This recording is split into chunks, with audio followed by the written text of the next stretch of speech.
You ever get slapped in public for doing absolutely nothing and somehow end up the villain? You're welcome to my summer.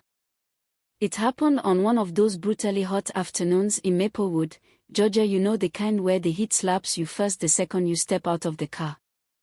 I was just trying to fill up my tank at Jackson's Gas and Convenience, heading to my sister's house, thinking maybe I'd finally be early for once.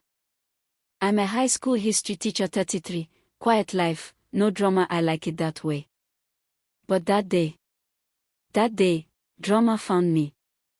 I was at Pump 4, minding my business, car perfectly parked, when I saw this woman storm out of the store, highlighted blonde hair, sunglasses on her head, mad at the world like the heat owed her money.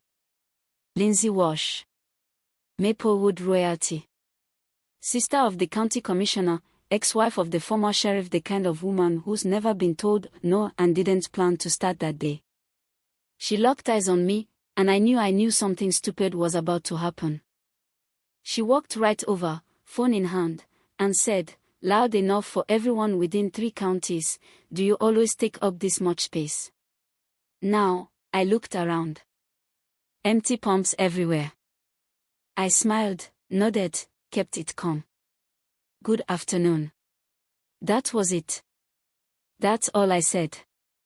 But that only made her madder. She said I was blocking access, filming me, accusing me of who knows what. I tried to stay calm, polite, even. But then, she slapped me. Right across the face. Hard. And everything just stopped. I heard someone inside the store gasp. Some teenager had her phone out, already recording. An old couple froze. Even the wind seemed to pause. And me. I didn't move. Didn't yell. Didn't raise a hand. I just looked at her and said, "You just made a big mistake." And I walked inside. Dignity intact. Now here's where things got wild. That teenager, Megan Reynolds, 17, sharp as a tack, posted the video online within the hour. Captioned it, "She slapped him for no reason. Watch his reaction." And it blew up. Folks saw her hit me. Saw me stay calm. Saw the whole setup. But instead of an apology, guess what I got? 2 cops at my door that night saying Lindsay had filed a complaint. Claimed I lunged at her. Claimed she felt threatened. The audacity, man. I mean, she picked me, slapped me, and somehow spun it like I was the problem. But I had footage. My dashcam caught the whole thing. Megan's video was already spreading. And pretty soon, people started digging into Lindsay's history. And boy, did it stink. False claims. Years of them. Against a black teen at the mall. A Hispanic delivery guy. A landscaper. Every time, the story was the same: she felt threatened. And every time, the complaints mysteriously disappeared. Because of who she was. Because of who protected her. This time, she picked the wrong guy. Chantel Green reached out, local organizer, Whip Smart, doesn't back down from anybody. Said her group had been waiting for something like this. Told me, with your help, this might actually change something. And I believed her. We got a civil rights attorney, Marcus Bell, sharp, relentless. Filed charges for assault, emotional distress, racial harassment. Made it public. No backroom settlements.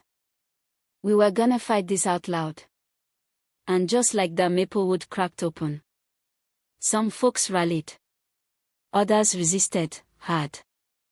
People I'd known for years suddenly stopped waving. The school board asked me to take a leave, just until things settled down. Settled down. I got slapped at a gas station and now I'm the one being removed from classrooms. It didn't stop there.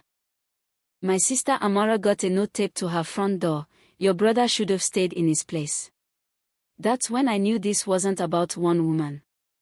It was about a system that expected me to shut up, take it, and disappear. Then they twist. A video surfaces anonymous leak. Security footage from 2 hours before the slap. Lindsay, at the same gas station, rehearsing the whole thing with the station manager. Pointing at cameras, faking fear, even mimicking getting startled. She planned it. She picked me. We put that video everywhere. That's when things really broke open. Channel 7 News dug into her background. More victims came forward. The gas station manager flipped. Said Lindsay came in regularly, pointed out Black or Hispanic customers, asked him to manipulate footage. Said her brother pressured him to keep his license. Said this wasn't the first time, just the first time someone stood up. They tried to offer me money. A quiet settlement. 2 million. No admission of guilt. I said no. Because this wasn't about money. It was about truth. Accountability. I wasn't gonna let this get buried. Court hearings got heated. Lindsay cracked on the stand. Said, people like him always get away with everything now. Said I was becoming too influential in the community. That her brother the commissioner said I was a threat. You hear that? Not because I shouted. Not because I fought.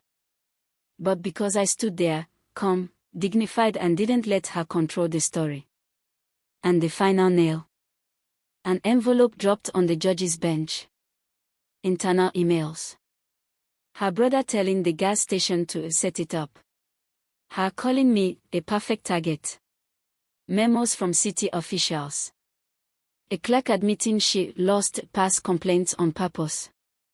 The whole machine exposed. The jury didn't even need long. Guilty. On all counts. Commissioner Walsh resigned in disgrace. Lindsay. Sentenced. The gas station. Shut down. And me. I got my job back with back pay and a public apology. I went back to teaching. Back to normal, or what passes for it now. But here's the part that stuck with me most. Few weeks after the trial, I pulled into the same gas station, new name now, new management. Same pump. Number 4.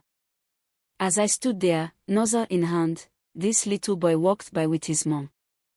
Maybe 10 years old. He looked up at me and said, "You're the guy who stood up, right?" I nodded. He said, "My dad showed me the video." He said not hitting back is stronger sometimes. Yeah, that hit harder than the slap ever did. So let me ask you this, what do you think would have happened if no one filmed it?